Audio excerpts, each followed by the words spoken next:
Good morning बच्चों। आपकी इतिहास की पुस्तक भारतीय इतिहास के कुछ विषय से हमने पहला चैप्टर जो संबंधित था इंटे मन के था अस्थियां हड़प्पा सभ्यता से संबंधित था, ये हमने पूरा कंप्लीट कर लिया है। इसकी वीडियोस आप तक जो है पहुंच चुकी है। आज मैं अंतिम वीडियो डालने वाला है जिसमें मुझे सिर्फ ये जानना है कि क्या आपने मेरी वीडियो को ध्यान से सुना। इसकी परख करने वाला हूं और आपको बहुविकल्पीय प्रश्न मतलब मल्टीपल चॉइस के प्रश्न जो है 25 डालने वाला हूं। हाथ में पेन लीजिए और एक कॉपी जो रफ कॉपी लीजिए और बाद में मैं आपने टिक देखना है कि कितने आपके सही हुए उतने टिक लगाइए और फिर अपने आप को परख कीजिए मेरी परिणाम सीट के द्वारा जो आपको पहुंचने वाली है। ठीक है, तो इससे पहले एक छोटी सी जानकारी कि आप मुझे सब्सक्राइब भी करते हैं, लाइव करते हैं, उसके लिए आपका धन्यवाद। लेकिन आपको वीडियो कैसी लगती है उसके बारे में मैसेज बॉक्स में जाकर जरूर मुझे जो है मैसेज करें। अब करते हैं स्टार्ट, शुरू करते हैं। यस, तैयार हो जाइए। पहला प्रश्न, सिंधु घाटी की सभ्यता की खोज सर्वप्रथम किसने की? ऑप्शंस रहेंगी R.D. Banerjee, John Marshall, Dayaram Sahni, Rakhaldas Banerjee. और सही उत्तर है दयाराम साहनी। और इनका पूरा नाम क्या था? R.B. दयाराम साहनी, मतलब राय बहादुर दयाराम साहनी। अगला दूसरा प्रश्न है, वर्तमान में कौन सा नगर पाकिस्तान में स्थित है? ऑप्शंस रहेंगी, वर्तमान की बात कर रहे हैं, वनावली, धौलावीरा, राखीगढ़ या हड़प्पा। सही उत्तर है हड़प्पा, बिल्कुल सही है।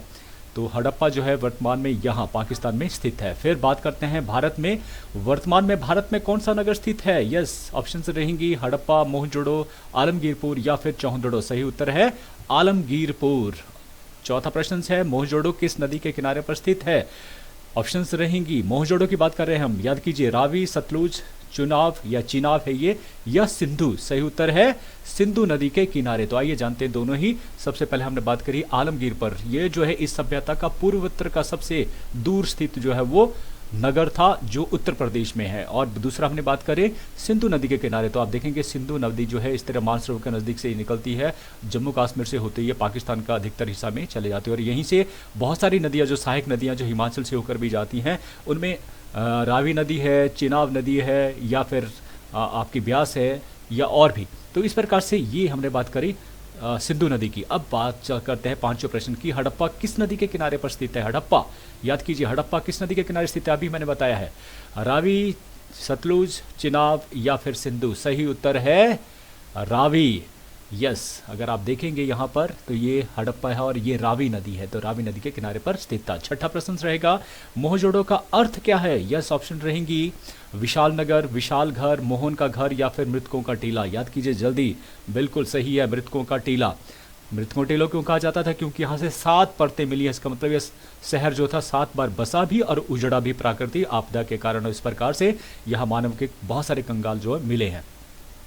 फिर आता है सातवां, लोथल क्यों प्रसिद्ध था? याद कीजिए लोथल क्यों प्रसिद्ध था। ऑप्शन रहेंगी यहाँ विशाल बंदरगाह के कारण, या विशाल मूर्ति के कारण, विशाल स्नानागार के कारण, या विशाल गोदाम के कारण। सही उत्तर क्या है? याद कीजिए गोदी। यस, बंदरगाह के कारण, विशाल बंदरगाह के कारण।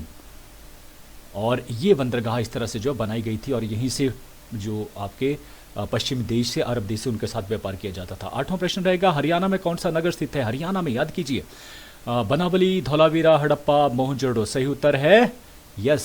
पहले बता देता हूँ थोड़ा सा, ये हरियाणा और इस जगह के ऊपर है, यस, हिसार के नज़दीक, और इस तरह की ये है, तो बनावली सही उत्तर, बनावली सही उत्तर। नौवां जो है वह हड़प्पा सभ्यता के लोगों का मुख्य व्यवसाय क्या था? मुख्य व्यवसाय जो सर्वप्रथम आता है, पशुपालन, कृषि, व्यापार या फिर उद्योग। सही उत्तर है कृषि। सही उत्तर है कृषि। सभ्यता के लोग बड़े पैमाने पर क्या करते थे? गेहूं और जौ का उत्पादन करते थे, और इसके अलावा दाल, धान, कपास, खजूर या मटर, तिल, ये सारी फसलें उनकी थी। 10वां प्रश्न, हड़प्पा लिपि लिखी जाती थी, याद कीजिए किस तरफ लिखी जाती थी? बाएं से दाएं, दाएं से बाएं, ऊपर से नीचे, नीचे से ऊपर। सही उत्तर है दाएं से बाएं। याद रखना, पहले दाएं से बाएं और फिर बाएं से दाईं ओर जो है दूसरी बार लिखा जाता था। अगला 11वां प्रश्न है, कांसे की नर्तकी की मूर्ति कहाँ से प्राप्त हुई है? कांसे की नर्तकी की मूर्ति हड़प्पा, राखीगढ़, मोहनजोदड़ो, आलमगीरपुर। सही उत्तर है मोहनजोदड़ो। इसको डांसिंग गर्ल भी कहते थे इस तरह से। फिर 12वां प्रश्न, हड़प्पा सभ्यता की समकालीन सभ्यता उस समय और दूसरी सभ्यता कौन थी विश्व में? तो यूनानी सभ्यता, मिस्र सभ्यता, आर्यों की सभ्यता या मेसोपोटामिया की सभ्यता। सही उत्तर है मेसोपोटामिया की सभ्यता। वेरी गुड, सही है।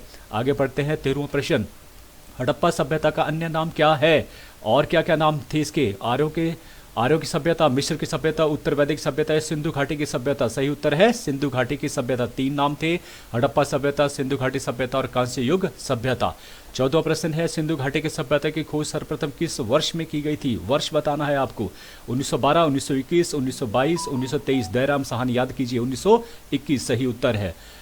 15वां प्रश्न है, इतिहास के पितामह किसे कहा जाता है? इतिहास के पितामह बड़ा इंपॉर्टेंट, आपने इतिहास रखा है और नाम आपको पता होना चाहिए। चाणक्य, कालिदास, हेरोडोटस या जवाहरलाल नेहरू? सही उत्तर है हेरोडोटस। अगला ये इनकी तस्वीर है। आगे, हेरोडोटस कहाँ के रहने वाले थे? यस, ऑप्शन रहेगी पुर्तगाल, मेसोपोटामिया, अमेरिका या फिर यूनान? सही उत्तर है यूनान, जिसे ग्रीस भी कहा जाता है और इसकी स्थिति जो है वो यूरोप महाद्वीप में पड़ने वाला सबसे नीचे वाला ये देश है। फिर बात करते हैं 17वें प्रश्न की। हड़प्पा सभ्यता के लोग किस धातु से परिचित नहीं थे? कौन सी धातु थी जिससे परिचित नहीं थे? ऑप्शन देखिए, सोना, चांदी, लोहा या फिर तांबा। इसका थोड़ा सा मैं आपको दे रहा हूँ क्लू। ये चीज़ें आज बनाई जाती है इस चीज़ से, और सही उत्तर क्या हो गया? लोहा। बिल्कुल से लोहे का ज्ञान नहीं था। 18वां प्रश्न, हड़प्पा के लोग सर्वाधिक किस वृक्ष की पूजा करते थे? यहाँ भी मैं आपको क्लू देने वाला हूँ। पीपल, बड़ का वृक्ष, नीम या इसमें से कोई नहीं। देखिए और पहचानिए। बिल्कुल सही उत्तर है पीपल। 19वां प्रश्न, हड़प्पा लोग पूजा करते थे, किसकी पूजा करते थे भाई? देखिए, मातृ देवी की करते थे, वृक्षों की करते थे, पशुओं की करते थे, उपरोक्त सभी? सही उत्तर है सारा, सभी की पूजा वो करते थे। ये इनके जीवन का धार्मिक जो है वो मतलब रीति। फिर 20वां प्रश्न, भारत की सबसे प्राचीन और महान सभ्यता का नाम बताइए। सबसे प्राचीन और महान सभ्यता? ऑप्शन रहेंगी आर्य सभ्यता, वैदिक सभ्यता, मेसोपोटामिया की सभ्यता या हड़प्पा सभ्यता? भारत की हड़प्पा सभ्यता सही उत्तर है। बिल्कुल, ये 5000 वर्ष पुरानी है। फिर 21वां प्रश्न है, हड़प्पा सभ्यता के लोग शवों को कितनी तरह से जो है क्या करते थे? जलाते थे, खुली हवा में रखते थे, दफनाते थे या उपरोक्त सभी करते थे? सही उत्तर है तीनों के तीनों ही करते थे, उपरोक्त सभी। फिर बात करते हैं 22वां प्रश्न की। यह है, हड़प्पा संस्कृति के लोगों की लिपि कैसी थी? लिपि कैसी थी? ऑप्शंस रहेंगी, ये खरोष्टी थी, ब्रह्मी थी, पाली थी या चित्रमय लिपि थी? याद कीजिए फटाफट। यह सही है चित्रमय लिपि। इस तरह से चित्र बने होते थे, हर चीज़ का स्वास्थ्य का निशान है, यहाँ एरो का निशान है, मतलब चित्र बने होते थे। उसके बाद हड़प्पा संस्कृति के पतन का मुख्य कारण जानिए भाई। जलवायु परिवर्तन, भूकंप, महामारी, आर्यों के आक्रमण? याद कीजिए ये सभी ही थे, उपरोक्त सभी। यस। फिर 24वां प्रश्न, क्या भारतीय पुरातात्विक सर्वेक्षण के प्रथम डायरेक्टर जनरल? याद कीजिए प्रथम डायरेक्टर जनरल, इंपॉर्टेंट क्वेश्चन है। ऑप्शन रहेगी Dayaram Sahni, John Marshall, Alexander Cunningham या SN राव? सही उत्तर है अलेक्जेंडर कनिंघम। यस, सही उत्तर है कनिंघम। इनके बारे में ये महत्वपूर्ण जानकारी और इनकी पिक्चर्स। अब चलते हैं 25वां प्रश्न, हड़प्पा सभ्यता के लोगों की मुख्य देन थी? याद कीजिए कौन कौन सी देनें थी और अंतिम बार हमने इसको किया था। तो ऑप्शंस रहेंगी, योजनाबद्ध ढंग से नगर का निर्माण किया जाना, चौड़ी व खुले सड़कें, गलियां बनाने का उत्तम ढंग या उपरोक्त सभी? कीजिए याद। बिल्कुल सही है उपरोक्त सभी। तो इस तरह से 25 के 25 प्रश्न जो यहीं पर ख़त्म होते हैं, समाप्त होते हैं। जल्दी से अपने जो आपने टिक किए हैं कितने सही हैं वो गिन लीजिए। मैं ज़्यादा वेट नहीं करूँगा, जल्दी से क्योंकि मैं परिणाम आप पे जल्दी निकालने वाला हूँ। लेकिन इससे पहले थोड़ा सा मैं बता देता हूँ, ये जो है मोहनजोदड़ो का चित्र है, जो योजनाबद्ध ढंग से नगर का निर्माण, ये सारी चीज़ें इसमें नज़र आएंगी आपको। तो फटाफट कीजिए, शायद आपने कर लिया होगा। 3 सेकंड और देता हूँ। 1 2 एंड 3। परिणाम आपका, जिन बच्चों को 21 से लेकर 25 जिनके सही हुए हैं उनके लिए एक ही शब्द है आउटस्टैंडिंग। बेटा आप जिस दिशा में निकल गए हैं उस तरफ को हमें बोलने की कोई आवश्यकता ही नहीं है, आप एकलव्य की तरह जो होने वाले हैं डेफिनेटली। फिर 16 से 20 जिनके जवाब सही हैं उनके लिए वर्ड है एक्सीलेंट, बहुत अच्छे बेटा, थोड़ा चूक गए अगली बार मत चूकना। और 11 से 15 जिनके जो है सही हुए हैं उनको मैं वेरी गुड दूंगा, अगली बार और अच्छा करना, क्योंकि मैं चाहता हूँ आप यहाँ पहुँचें तो कोई दिक्कत नहीं है, आराम से कर पाएंगे आप। 6 से 10 जिनके जवाब सही हैं उनको मैं गुड कहूँगा। तैयारी आपने नहीं करी थी, कहीं ना कहीं तो ढील जरूर थी, उसके बारे में जरूर सोच लें और अगली बार और अच्छे से कोशिश करें। शाबाश आपको भी। अगला जिनका 1 से 5 जो है जिनके सही उत्तर हैं, बेटा मैं आपको शाबाश तो नहीं कहूँगा लेकिन आपको बुरा भी नहीं कहूँगा, नॉट गुड है।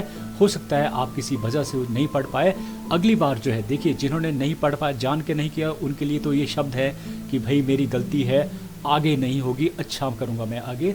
अगर जब आप किसी कोई गलती आपसे हो जाती है ना, उसको एक्सेप्ट करना ही अपने आप में एक बहुत बड़ी बात है। याद रखना, जिस दिन से आपने अपनी गलती स्वीकार कर ली ना, उस दिन से आप जो है ना अपनी मंजिल की तरफ मान लेना कि सीढ़ी आपने चढ़ ली है, तो बेहतर है आप पहले से अच्छा करें, अच्छे से अच्छा बेहतर बनते रहें। इन्हीं शब्दों के साथ मैं जो आपसे विदा लेता हूँ। अगली बार नेक्स्ट नए चैप्टर के साथ हम फिर से मिलेंगे। तब तक के लिए स्वस्थ रहिए, अच्छे से रहिए और मज़े से रहिए, खुश रहें। Thank you.